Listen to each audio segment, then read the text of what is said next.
Gervonta Davis came back to Baltimore and bought his whole block to rebuild for affordable living. In December in the year 2023, signed by myself, President of City Council, Nick Mosley. Right. Give it up. Give it up. Thank you, sir. Thank you, sir. So Gervonta came back to his city and bought his whole block. Fire. Man, I applaud him for that. Salute to my dog. None of these rappers doing that. We gotta do better. Now, this is what real ninjas do. Not mislead the youth and condone destruction in the black community. This is what you call black excellence. But you know, someone gonna find a way to hate on this. That ninja dapped with the city councilman.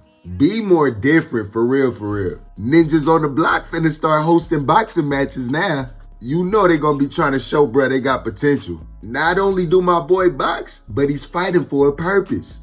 This the best way to beat gentrification. Meanwhile, Devin Haney over there buying watches and ish. This should be headline news on all platforms. This some king-ish type ish right here. Anyone hating to this is crazy. This the news we want. Congratulations, Tank.